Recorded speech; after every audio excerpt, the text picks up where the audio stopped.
오늘 우리에게 주시는 하나님 말씀은 출애굽기 12장 21절부터 23절까지입니다. 우리 같이 자리에서 일어나셔서 하나님 말씀 같이 합독하십니다. 출애굽기 12장 우리 21절에서 23절까지의 말씀 함께 봉독하시겠습니다. 모세가 이스라엘 장로를 모두 불러서 이렇게 말하였다. 여러분은 여러분의 가족들과 함께 먹을 양이나 염소를 준비하여 유월절 제물로 삼으십시오.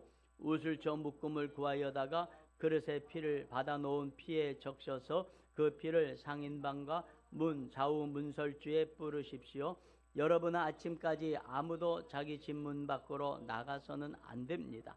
주님께서 이집트 사람들을 치려고 지나가시다가 상인반과 좌우 문설주에 바른 피를 보시고 그 문 앞을 그냥 지나가실 것이며 파괴자가 여러분의 집을 치러 들어가지 못하게 하실 것입니다. 아멘. 자리에 앉으면서 함께 인사합니다. 하늘 복 많이 받으세요.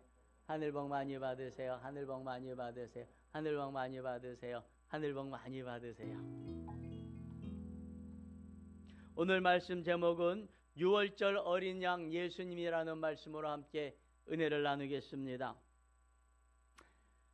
요즘에는 잘 실감이 나지 않지만 어제가 3.1절 106주년 기념일이었습니다.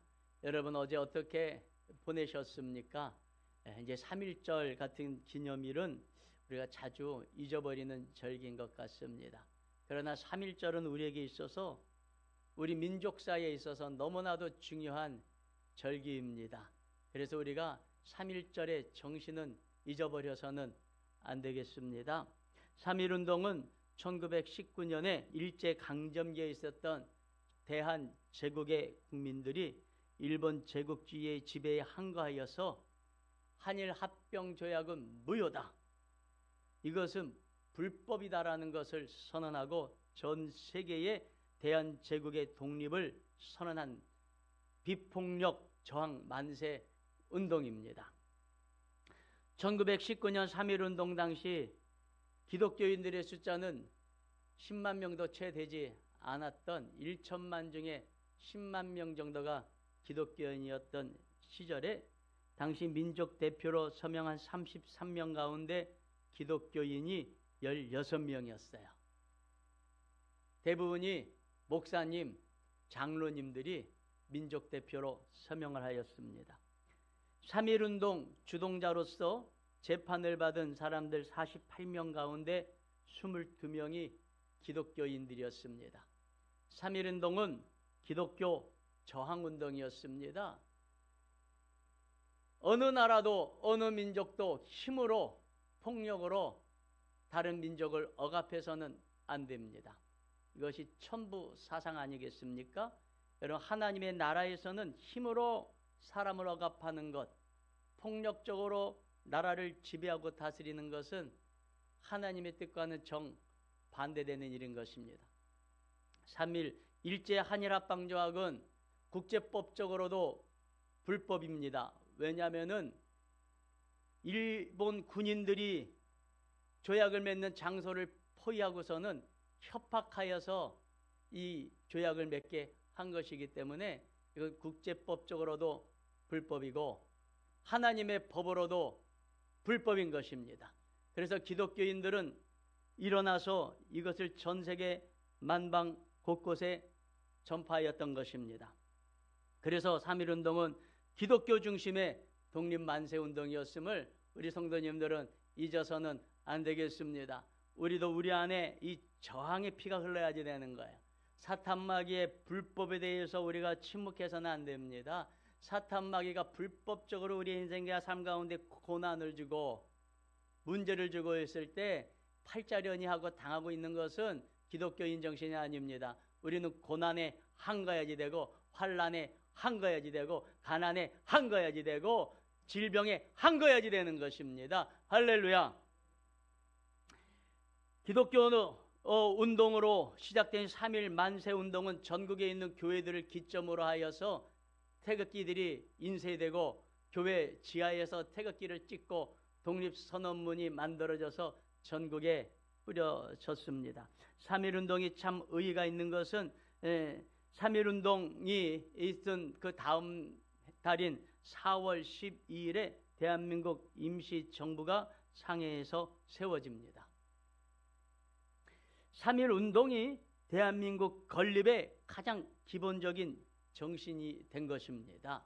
여러분, 그렇기 때문에 요즘에 이것을 자꾸만 임시정부운동과 3.1운동과 일제시대 때 있었던 독립운동을 자꾸만 폄하하려고 하는 세력들이 있습니다.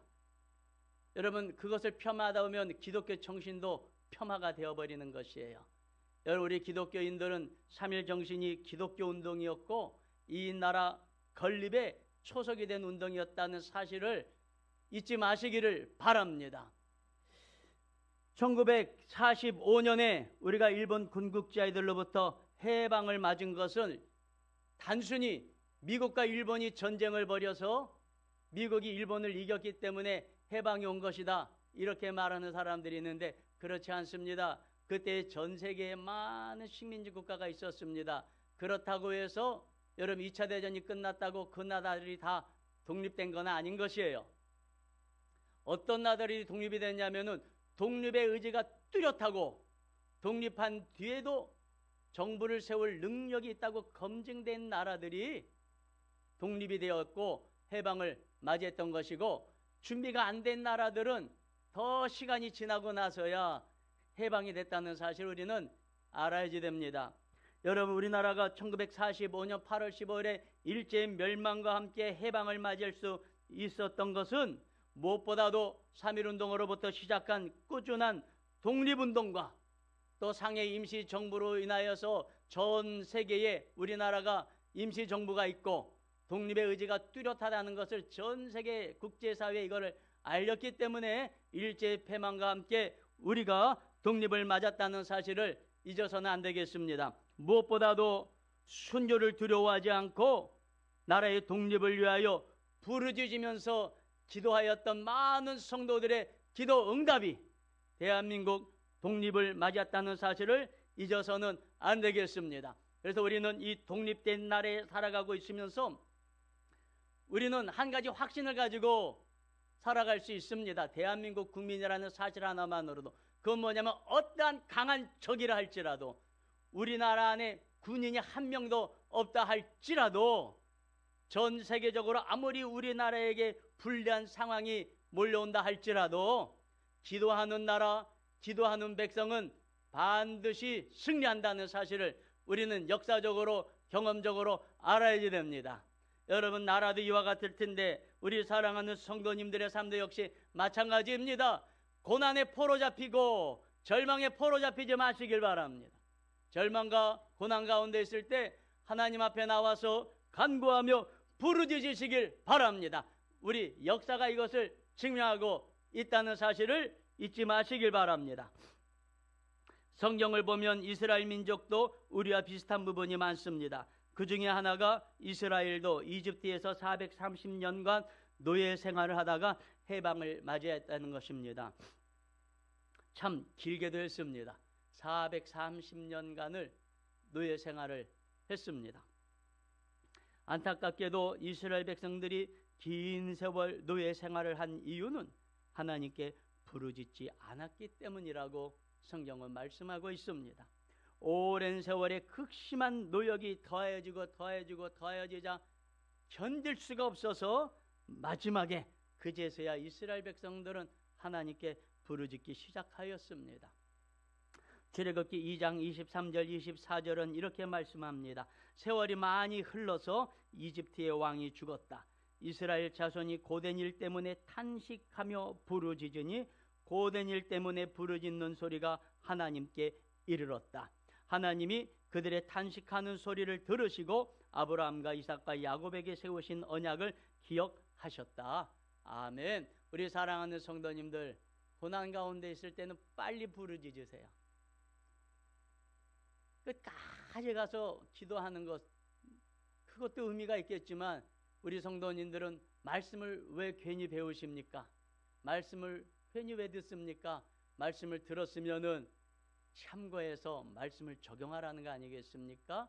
오랜 세월 부르짖지 마시고 여러분 고난이 있을 때 부르짖기 시작하십시오. 우리나라는 참으로 여러분 일제가 우리나라를 한일 합방하던 그때부터 부르짖기 시작하지 않았습니까? 여러분 그래서 일제가 가장 많이 핍박한 것이 교회예요. 독립을 위하여 부르짖으니까 교회들을 그냥 둘 수 없는 거예요. 그래서 교회를 폐쇄시키고 기도하지 못하게 막고 하는 일들이 많았지만 여러분 예배를 못 드리게 교회는 막을 수 있어도 부르짖는 성도들의 기도 소리는 막을 수가 없었던 것입니다. 교회를 막으면 골방에 들어가 부르짖고요. 교회를 막으면 산에 올라가서 부르짖고 우리 선배들은 부르짖고 또 부르짖다가 민족 해방을 맞이했던 것입니다. 우리 성도님들도 부르짖으시기를 바랍니다. 성도들이 부르짖고 전심으로 구하지 않으면 하나님의 응답을 받을 수 없습니다. 왜 그렇습니까? 하나님은 우리가 기도할 때에 일을 시작하신다고 하셨기 때문입니다. 예레미야 33장 3절에 너는 내게 부르짖으라 내가 내게 응답하겠고 네가 알지 못하는 크고 은밀한 일을 내게 보이리라고 말씀하고 계십니다. 아무 일도 안 일어나는 것처럼 보이지만 기도하면 무슨 일이 일어나는지 보이기 시작하고 깨달아지기 시작한다는 말씀인 것입니다. 우리 사랑하는 성도님들 부르짖고 간구하며 하나님을 찾으시기를 바랍니다. 언제까지 해지됩니까? 우리 신앙의 선배들은 1919년 3월 1일 기도를 시작해가지고 1945년 8월 10일 해방될 때까지 기도를 멈추지 않았습니다. 민족을 위하여 기도를 시작했으면 민족이 독립될 때까지 기도하는 거예요. 여러분 기도하면 반드시 응답되는 이유가 있습니다. 그럼 왜 그렇습니까? 응답될 때까지 기도하기 때문에 응답이 되는 거예요. 중간에 포기하는 사람은 응답을 받지 못해요. 왜 그렇습니까? 응답될 때까지 기도해야지 되는데 중간에 멈춰버렸기 때문에 그런 것입니다. 하나님께서는 이집트에서 노예 생활하는 이스라엘 백성들을 구원하기 위하여서 모세라고 하는 지도자를 이집트 땅에 보냈습니다. 그를 통하여서 10가지 재앙을 이집트에 내렸습니다. 천재지변이 뒤바뀌는 어마어마한 재앙이 내렸습니다. 그러나 이집트 왕 파라오는 끝까지 버텼어요. 여러분 우리는 환경을 바꾸고 상황을 바꾸고 운명을 바꾼다는 것이 얼마나 어려운 일인지를 알아야 됩니다. 왜냐하면 우리의 환경과 상황과 운명을 붙잡고 흔들어대고 있는 사탄 마귀가 있기 때문에 그런 것입니다. 여러분 그렇기 때문에 한두 번 어설프게 해서는 안 됩니다.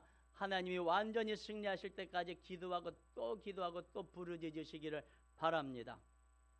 마침내 10번째 재앙을 일으키니까 그때 가서야 이집트 왕 파라오가 하나님 앞에 두 손을 들어버리고 항복을 했어요.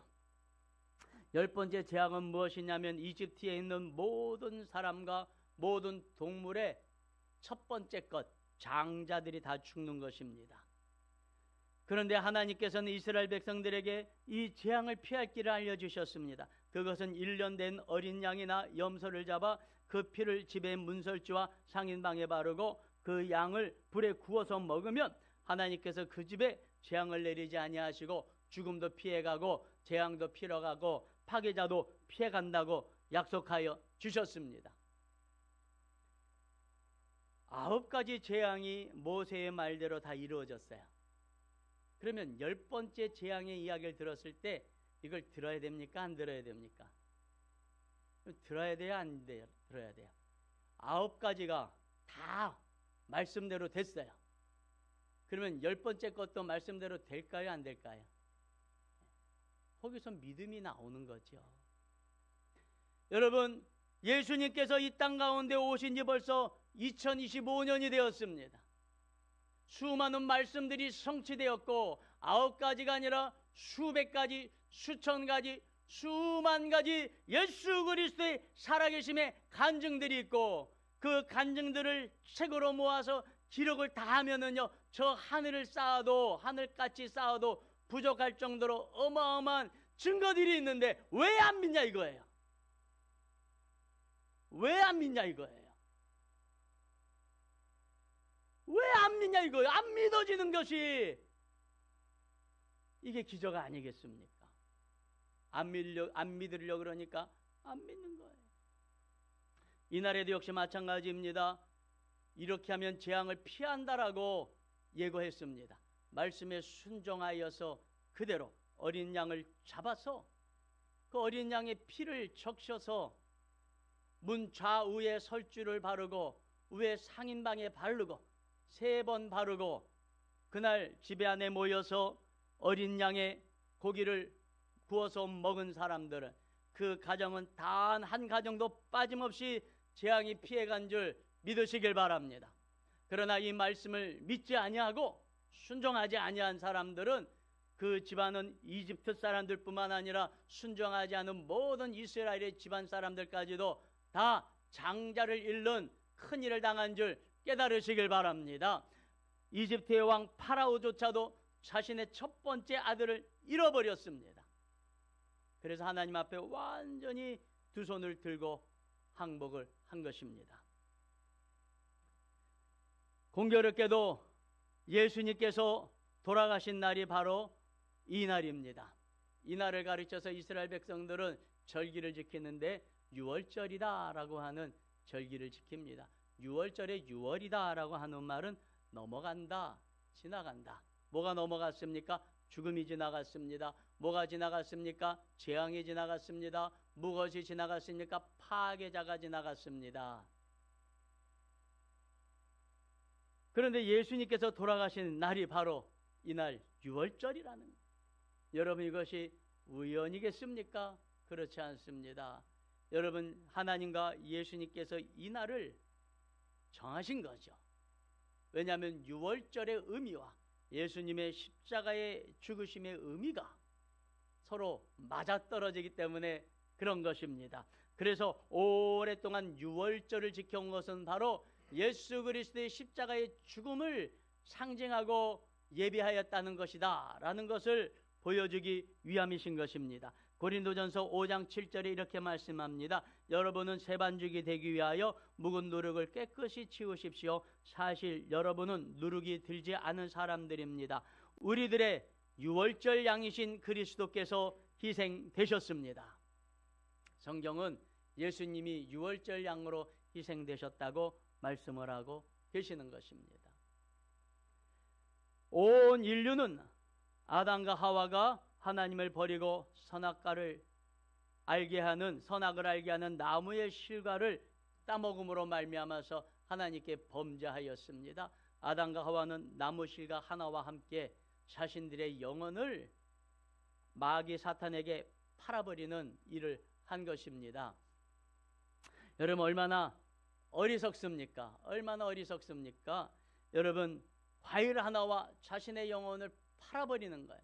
우리가 죄를 짓는다고 하는 것은 이와 같은 것입니다. 죄는 죄가 아니에요. 내가 죄를 지면은요, 사탄 마귀가 내 영혼을 사버리는 거예요. 사탄 마귀가 합법적으로 내 삶에 들어와서 인생의 문제를 일으키는 것입니다. 그래서 여러분, 내가 물질로 죄를 지으면은요, 사탄 마귀에게 물질의 영역을 내어주는 거예요. 내가 음란한 죄를 지으면은요, 가정에 음란한 것들이 들어와서 가정을 파괴하게 만들어버리는 거예요. 내가 입으로 죄를 지면 말씀이에요. 입으로 말미암아서 나의 삶도 망하고 가족들의 삶도 망하고 이웃도 삶도 망하게 만드는 여러분, 그러한 일을 하는 것입니다. 여러분, 그럴 때 우리는 죄를 지을 때에 정말 심각하게 생각하고 신중하게 생각해야지 됩니다. 아담과 하와가 죄를 지었는데 모든 인류가 사탄 마귀에게 포로가 되는 역사가 일어난 것입니다. 왜 그렇습니까? 아담과 하와는 온 인류의 첫사람들이고 온 인류를 대표하는 사람들이었기 때문에 그렇습니다. 여러분, 대통령이 다른 나라와 함께 대통령이 나가서 대표로 조약을 맺으면은요, 그것이 대통령만에게 영향을 미치는 것이 아니라 대한민국 전체 국민에게 영향을 미치는 것과 같은 것입니다. 사탄 마귀는 인간을 포로로 잡았습니다. 그래서 하나님과 원수되게 하고 인간들끼리도 원수되게 만들어 버렸습니다. 하나님의 형상으로 지음을 받은 인간은 본래 하나님의 형상과 성품이 나타나게 되어 있습니다. 하나님의 형상과 성품은 무엇입니까? 하나님을 섬기고 가족을 섬기고 이웃을 섬기고 자연 만물을 섬겨서 풍성하고 풍요롭게 만들어서 그것이 천국에 되게 하는 것, 이것이 하나님의 성품이에요. 그 성품이 사람에게 있는 거예요. 사람도 하나님을 섬기고 인간을 섬기고 자연 만물을 섬겨서 온 천하 만물 가운데 하나님의 나라를 만들게 하는 것이 인간에게 부여된 성품이었는데, 사탄 마귀에게 인간이 포로됨으로 말미암아서 이것이 바뀌어버렸어요. 그래서 하나님에게도 섬김을 받으려고 해요. 기도할 때 보세요. 여러분, 내가 하나님을 섬깁니까? 하나님 보고 나를 섬기라고 합니까? 하나님 이거 해주세요, 저거 해주세요, 이거 내놓으세요, 저거 내놓으세요. 하나님, 제가 언제부터 언제까지 기도할 테니까 요 안에 응답하세요. 이게 내가 하나님을 섬기는 겁니까? 하나님이 나를 섬기라는 겁니까? 우리는 신앙생활도 하나님 보고 나를 섬기라고 신앙생활하는 거예요. 여러분, 또한 우리가 가족들로부터 섬김을 받으려고 하고, 이웃들로부터도 섬김을 받으려고 하고, 자연으로부터도 섬김을 받으려고 하다 보니까 다 파괴되어지고 다 깨어져 버리고 엉망진창이 되어버린 무질서한 세계, 이것이 바로 사탄 마귀가 우리에게 주고 있는 세상 아니겠습니까? 여러분, 인간은 서로 죽고 죽이는 피해 역사를 시작하였습니다. 이기적인 존재의 인간은 세상과도 불화하고 질병에도 포로가 되어지고 죄악의 저주 가운데서 평생을 달다가 지옥에 가는 존재가 되어버린 것입니다. 이를 불쌍하게 계셨던 하나님께서 지금으로부터 약 2025년 전에 예수님을 이 땅 가운데 보내주시고 30살에 메시아 사역을 시작하게 하시고 3년 반 동안 예수님께서 하나님의 나라를 증거하셨고, 이스라엘의 유월절 날 계획대로 하나님께서 그 아들을 십자가에 못 박아 죽게 하신 것입니다. 그리고 하나님께서 유월절 어린 양의 피를 이 문 인방에 장하 좌우 인방에 바르면은 저주가 피해간다고, 재앙이 피해간다고 약속하셨듯이 누구든지 유월절에 돌아가신 어린 양을 믿으면 그 피로 사함을 얻고 죄와 사망의 권세에서 구원을 얻는다고 약속을 하여 주셨습니다. 이것을 믿는 사람마다 죄악의 저주가 피해갑니다. 이것을 믿는 사람마다 하나님의 백성이 되어지는 권세를 누리게 되어집니다. 우리 사랑하는 성도님들의 영혼 가득히 이 피의 보혈이 흘리길 주님의 이름으로 축원합니다. 예수 그리스도를 영접한다는 것은 예수 그리스도의 보혈의 공로를 내가 믿는다는 것이고, 예수 그리스도의 피를 내 마음의 문에 상하 좌우 문인방에 발라서 내 마음이 예수 그리스도의 피로 가득 차게 하겠다고 하는 고백인 것입니다. 여러분, 예수님을 믿으십시오. 예수님을 의지하십시오. 그러면 사망이 지나갑니다. 저주가 지나갑니다. 뿐만 아니라 이스라엘 백성들은 유월절을 전후로 해서 민족의 운명이 바뀌었어요. 유월절 전에는 이집트의 노예였어요. 하지만 유월절 이후에는 자유인이에요. 이집트에서 해방이 된 완전한 자유인들인 것이에요. 여러분, 우리의 인생도 예수 그리스도를 영접하느냐 영접하지 않느냐를 놓고 갈라지는 것입니다. 내가 예수 그리스도를 영접하기 전에는 사탄 마귀의 노예요, 죄의 노예요, 저주의 노예입니다. 그러나 예수 그리스도를 믿는 그 순간부터는 나는 완전하게 죄와 사망의 권세로부터 해방되어진 참 자유인인 것입니다. 우리 사랑하는 성도님들은 이 해방의 자유를 누리며 살아가시기를 주의 이름으로 축원합니다. 많은 것들이 자유를 얻었습니다.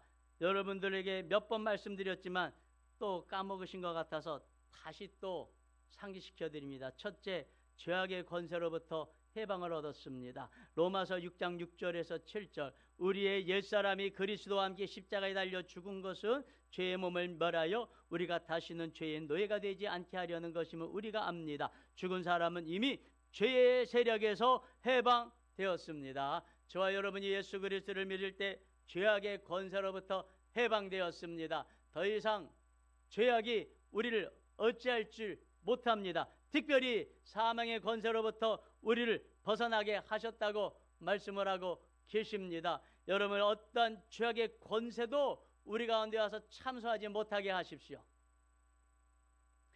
죄를 지었으면 하나님께서 간단하게 해결할 기회를 주셨습니다. 회개만 하면 된다는 거예요.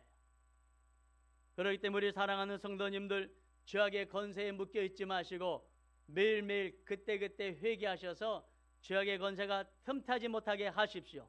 두 번째로 하나님과의 불화에서 해방되었습니다. 에베소서 2장 16절에 원수된 것을 십자가로 소멸하시고 이 둘을 한 몸으로 만드셔서 하나님과 화해시키셨습니다. 대통령과 불화하면 누가 손해요? 내가 손해요. 왕이 다스리는 나라에 왕하고 불화하면 누가 손해예요? 나만 힘들고 손해예요. 온 우주와 천하 만물의 주이신 하나님과 불화하면 누가 손해예요? 내 손해예요. 여러분, 그런데 그 하나님과 완전하게 화해가 됐을 뿐만 아니라 하나님은 저와 여러분을 자녀까지 삼아주셨습니다. 여러분, 그래서 우리가 예수 그리스도의 이름으로 기도하면 하나님께서 들어주신다고 말씀하시고 응답하여 주신다고 말씀하셨습니다. 우리 사랑하는 성도님들, 하나님과 간구하며 구하시고 응답받으시길 바랍니다. 세 번째로 질병의 권세에서 해방되었습니다. 마태복음 8장 16절 17절 말씀 같이 읽습니다. 날이 저물었을 때에, 제가 읽어드리겠습니다. 날이 저물었을 때에 마을 사람들이 귀신 들린 사람을 많이 예수께로 데리고 왔다. 예수께서 말씀으로 귀신을 쫓아내시고 또 병자를 모두 고쳐주셨다. 이리하여 예언자 이사야를 시켜서 하신 말씀이 이루어졌다. 그는 몸소 우리의 병약함을 떠맡으시고 우리의 질병을 짊어지셨다. 아멘. 예수님께서 우리의 모든 병약함을 떠맡으시고 우리의 질병을 지시고 십자가에 달려 돌아가셨습니다. 그래서 우리는 질병의 권세와 세력에서 자유함을 누립니다. 여러분, 그래서 여러분 가운데 어떤 질병이 있더라도 질병의 세력에 포로잡히지 마시기를 바랍니다. 유전적인 질병이라고 할 때 선언하세요. 나는 유전적으로 DNA가 바뀌었다. 나는 조상이 바뀌었다. 나의 조상은 아담이 아니라 하나님이시다. 예수 그리스도다. 나는 예수 그리스도의 DNA를 갖게 됐다고 선언하시기를 바랍니다. 불치병이라고 얘기하려도 여러분 낙심하지 마시고 이 불치병은 하나님이 반드시 고쳐주시는 병이다. 세상이 불치지 하나님에게는 불치가 없다라고 선언을 해버리시길 주의 이름으로 축원합니다. 여러분, 왜 그렇습니까? 사람이 병으로 죽는 것이 아니라 낙심으로 죽는데요. 낙심으로. 암에 걸려서 돌아가시는 분들 통계적으로 조사를 해봤더니요, 정말 암 때문에 위중에 있어서 돌아가시는 분은 10%도 안 된다는 얘기 아니에요. 대부분이 왜 죽냐면 낙심이 찾아와서 죽는데요. 낙심이 들어오니까 어떻게 합니까? 입맛이 떨어지는 거예요. 입맛이 떨어지니까 체력이 떨어지는 거예요. 체력이 떨어지니까 암의 권세를 이기지 못하는 거예요. 여러분, 그래서 음식을 잘 드시면은요, 암도 이겨내고, 음식을 잘 드시면은요, 여러분, 어떠한 질병도 이겨나갈 수 있는 것입니다. 그렇기 때문에 어떤 말을 들어도 질병의 권세에 포로잡히지 마시고 하나님께서 나를 고치신다고 선언하시기를 바랍니다. 네 번째, 가난의 저주에서 해방되었습니다. 이스라엘 백성들이 이집트를 떠날 때 하나님께서 그들을 가난하게 떠나보내지 않으셨다는, 제가 성경을 읽다가 참 호기심을 가졌던 구절이 뭐냐면, 이스라엘 백성들이 성막을 짓는다 그러니까 여기저기서 금은보화를 막 가지고 와요. 보석도 가지고 오고 금도 가지고 오고 은도 가지고 오고, 그때 당시에는 이 노쇠도 보물이에요. 노쇠도 가지고 오고 심지어는요 해달의 가죽까지 가져와요. 이거는 정말 돈 주고도 살 수 없는 보물이에요. 해달의 가죽도 가지고 오고 물개 가죽도 가지고 오고, 심지어는 말씀이요, 이 색깔이 들어간 파란색 실도 갖고 오고, 물감 들인 빨간색 물감 들인 실도 가지고, 청색, 홍색, 자색 실들을 막 가져온다는 거예요. 여러분들, 우리 시대에는 청색, 홍색, 자색 실이 그냥일지 모르지만은요, 여러분 그때 당시에 여러분 홍색 실 한 뭉퉁이가 집 한 채 값이에요. 청색, 자색 물감 들이는 것이 이게 얼마나 귀한 물감인지 몰라요. 그런 실들을 잔뜩 가져와서 청막을 만들고 휘장을 만들고 그랬단 말씀이에요.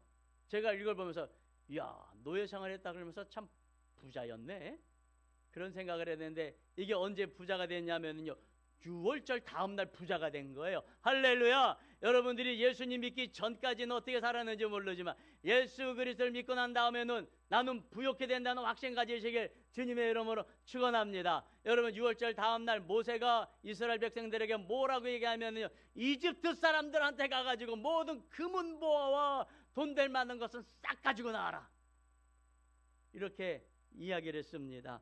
출애굽기 12장 35절 36절 제가 읽어드립니다. 이스라엘 자손은 모세의 말대로 이집트 사람에게 은부치와 금부치와 의복을 요구하였고, 주님께서는 이스라엘 백성이 이집트 사람에게 환심을 사도록 하셨으므로 이집트 사람들은 이스라엘 자손의 요구대로 다 내어주었다. 이렇게 하여서 그들은 이집트 사람들에게서 물것을 빼앗아 가지고 떠나갔다. 430년 일한 값 달라고 얘기한 거예요. 가서 나와 우리 아버지와 그 아버지들이 일한 430년 일한 값 내놔라. 그러니까 내줄 수밖에 없는 거죠. 고린도후서 8장 9절에 여러분, 우리는 우리 주 예수 그리스도의 은혜를 알고 있습니다. 그리스도께서는 부요하나 여러분을 위하여 가난하게 되셨습니다. 그것은 그의 가난으로 여러분을 부요하게 하시려는 것입니다. 가난은 하나님의 뜻이 아니라는 거예요. 가난은 운명도 아니고 팔자도 아니고 저주였다는 거예요. 가난은 예수 그리스도 안에서 예수님이 지셨으니까 우리에게는 부유함을 누리라고 말씀을 하고 계시는 것입니다. 갈라디아서 3장 14절은 아브라함의 복을 우리에게 내어 주셨다고 말씀을 하고 계시는 거예요. 여러분, 우리가 잘 알다시피 전 세계에 많은 민족들이 있지만 그 민족들 가운데서 가장 부유한 나라, 부유한 민족이 누구입니까? 유대민족이잖아요. 유대민족 중에 제일 부자 가문이 로스차일드라고 하는 사람의 가문이에요. 전 세계에 지금은 흩어져 있는데요. 이 사람의 가문의 돈을 다 합치면요, 유럽 전체 돈을 합친 것만큼보다도 많대요. 우리는 조 단위로 나가는데 그 집 가문의 재산은 경단위로 나가는데, 경단위로. 무엇이 그들을 그렇게 만들었습니까? 본인은 아브라함의 후손이다 라고 하는 이 확신을 가지고 그렇게 한 거예요. 유대인들이 얼마나 유럽 사회에서 천대받고 힘들게 살았는지 알지 않습니까? 그러나 그들은 그 믿음 가지고 이렇게 부유하게 된 거예요. 우리 사랑하는 성도님들은 이 복이 우리에게 미치게 하시겠다고 하신 이 약속의 말씀을 붙잡으시길 주님의 이름으로 축원합니다. 다섯 번째로는 죽음과 지옥의 권세에서 우리를 해방시키셨습니다. 골로새서 1장 13절, 하나님께서 우리를 암흑의 권세에서 건져내셔서 자기의 사랑하는 아들의 나라로 옮기셨다. 옮기셨다예요. 먼 미래적 사건이 아닙니다. 옮기실 것이라고 하는 먼 미래의 어떤 시점이 일어난 것이 아니라 이미 예수 그리스도를 믿을 때에 옮겨졌다는 것입니다. 사랑하는 성도 여러분, 만일 아직도 일본에게 독립을 해야 된다고 주장을 하면서 독립운동하고 있는 사람이 있다면 여러분 어떻게 하시겠습니까? 아직도 일본을 두려워하고 무서워하여서 나의 꿈을 포기한다 이렇게 말하는 사람이 있다면 여러분 어떻게 하시겠습니까? 우리가 그 사람에게 알려줘야 되는 거 아니겠습니까? 잘 몰라서 그러는구나 하고 알려줘야 되는 거 아니겠습니까? 지금으로부터 2025년 전에 6월절 어린 양으로 우리를 위하여 희생되어 주신 예수 그리스도를 통하여 우리가 누리고 있는 이 어마어마한 해방의 역사와 자유를 우리는 증거하고 가르쳐야지 됩니다. 2025년이 지났는데도 아직도 이 사실을 모르는 사람들이 우리 주변에는 너무나도 많이 있습니다. 절망 가운데 죽어가는 사람들, 고난 가운데 죽어가고 있는 사람들, 환난 가운데 죽어가고 있는 사람들, 이것이 팔자인 줄 알고 그걸 숙명처럼 지고 살아가고 있는 사람들이 너무나도 많이 있습니다. 여러분, 그러나 우리가 이들에게 아니다, 예수님이 2025년 전에 오셔서 우리를 위하여 십자가 달려 돌아가심으로 이 모든 저주에서 우리를 자유케 하셨다, 우리는 해방되었다라고 우리가 이야기하려면 증거를 가지고 가야지 되는 거예요. 저와 여러분들에게 산 증거가 있어야지 되는 것입니다. 우리 사랑하는 성도님들, 죄악의 권세에서 자유함을 누리시길 바랍니다. 하나님과의 불화에서 자유함을 누리시기를 바랍니다. 질병의 권세에서 자유함을 누리고 가셔서 간증하시기를 바랍니다. 가난의 저주에서 자유해지셔서 부유해진 여러분들이 되시길 주의 이름으로 축원합니다. 아멘을 별로 안 하시. 안 믿어집니까? 여러분, 자유함을 누려야지 되는 것입니다. 그러려면 어떻게 됩니까? 부르짖어야 하나님이 일하신다고 하지 않으셨습니까? 아브라함과 이삭과 야곱의 자손인 이스라엘 백성들인데도 부르짖지 않으니까 하나님이 침묵하고 계시지 않았습니까? 부르짖을 때에 하나님이 일하기 시작하지 않으셨습니까? 2025년은 부르짖는 해가 되시길 바랍니다. 부르짖다가 나를 위하여 일하시는 하나님의 산 역사를 가지고 나가서 산 증인의 삶을 살아가시기를 주님의 이름으로 축원합니다. 축원합니다.